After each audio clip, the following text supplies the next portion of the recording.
Hello my friends, I want to talk to you a little bit about the Seon Trooper TL4 today. These are a DVR that we have had on our school buses for many years. We have transitioned over to some of the TH4, TH6, and TH8 systems on our buses, but we still have a lot of these in our fleet. As many of these are out of warranty now, actually the majority of these are out of warranty, I've done a lot of repair on these myself. And I just wanted to show a quick little demonstration of how you even access the internals of these DVRs. So just a quick rundown. On these guys on the front, we have just a few options. We have the slot for the hard drive, the slot for the hard disk drive, the locking mechanism right here, which actually will not only lock the hard drive in place, but it also has a switch internally that will turn the power on to the hard drive. So if you don't lock it in place, it does not record. The other buttons we have on the front here is what the red button here that says stop/temp power.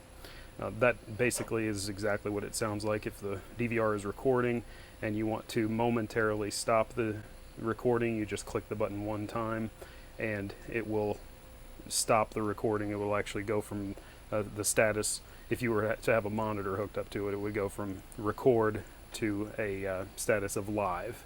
It would just say live instead of record.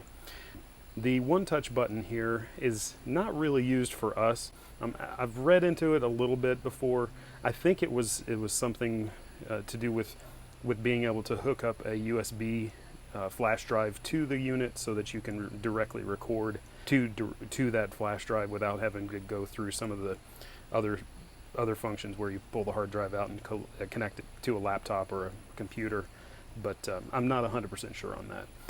Anyway, the other two inputs here on the front are actually outputs, is the video out and the audio output. So when we're hooking up to a monitor so we can view what's going on the DVR itself, we would connect this up. I use a small portable DVD player that has video and audio inputs on that, and then I just view what's on the screen there. I also, in my office area, I have a TV set up, which actually I'll just show you real quick. This is a unit that is hooked up just here mainly as a test system so that I can just hook up various components and make sure that all the components are working properly. What I was mentioning before about the record status, as you see right here where it says status record, if you press that button that I mentioned before, the red record button, it will stop that and it'll say live instead. So back to the unit itself here. So we have on these units also 3 LEDs. There's the LAN, the HDD, and the power LEDs. And these 3 lights are kind of intermittent. You know, they'll turn on. Of course, the power one comes on. The HDD one will flash while it's recording, while it's accessing the drive. There are other instances where it will light up and stay red constantly, which usually when that happens, and I'll say usually because I can't say for 100% certainty it's every time, but usually if it lights up red and stays red, there's something going on with the hard drive. It's not recording properly. The other 2 USB inputs here, you see that one has a mouse next to it and one has a USB label, and they pretty much are exactly what it sounds like. You plug your mouse into the mouse port there so that you can navigate the menu on the screen as I just showed a few moments ago. And the USB is where you would plug in a thumb drive to either download video directly to the thumb drive, or also if there is ever a firmware update for these, you actually do it through that thumb drive with a download patch. As you can see on this particular unit, the firmware version is 1.0.5. Now this one has since been updated to, I believe, 2.0.6, if I recall right. But when they come from the factory, they usually have a little sticker that's telling you what the firmware is.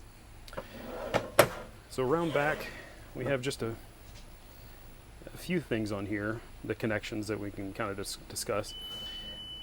A couple of them are the main one that you have here is the power input. Then for the actual camera inputs, we have camera 1, 2, 3, and 4.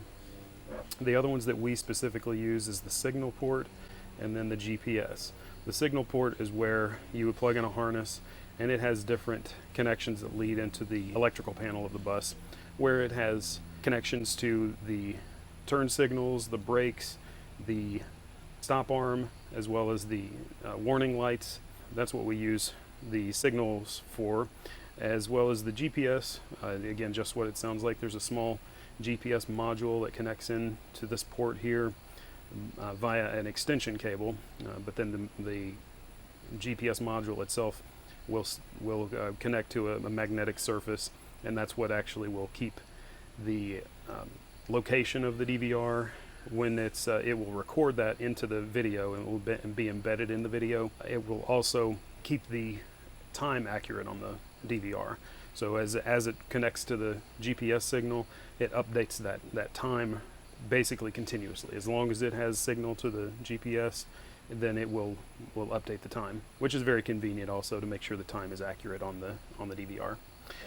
All right, so what we wanted to get into again for servicing these again, most of these are out of warranty. So the way we access them actually is to just flip it over, and as you can see here, there is a Seon warranty void seal if broken. So that's what we do. We actually just slice through this. This has actually been open already. And then we flip it over, and then there are 4 screws right here on the top. There's 1, 2, 3, and 4. And when we take these screws out, the lid itself will just slide kind of forward like this, and then rock forward. So this is that test unit that I was talking about that I have on the that connected up to this monitor here, and I have the cover off just to kind of see ease of access and whatnot. A big problem with these has been the SATA cable, the actual cable that connects the data to the hard drive to the circuit board. Oftentimes these have come loose, and when that happens, it will show on the screen that there's either an HDD error, or it may not even recognize that the hard drive is present.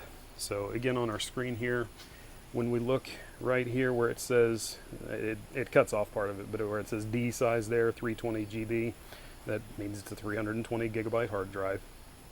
And then below that, it actually says percentage of hard drive used, and we have it set to just loop so that it doesn't stop recording. It will just fill up the entire hard drive and then loop back around and overwrite the oldest video.